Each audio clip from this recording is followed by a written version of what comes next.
Hello, welcome to Spot Oreo channel. Now I will give you tutorial how to clear change on Snapchat for your Android.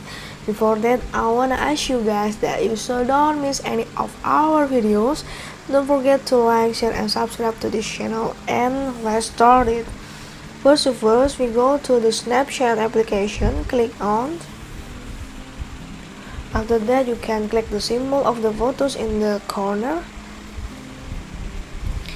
and click the settings. Scroll away until you meet clear change. Clear change, and this is a rule of your change will be cleared.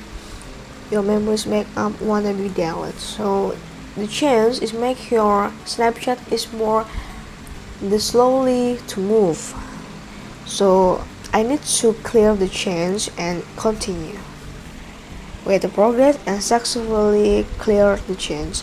Okay, this is a tutorial how to clean change on Snapchat for Android. I hope this video is useful for you and thank you.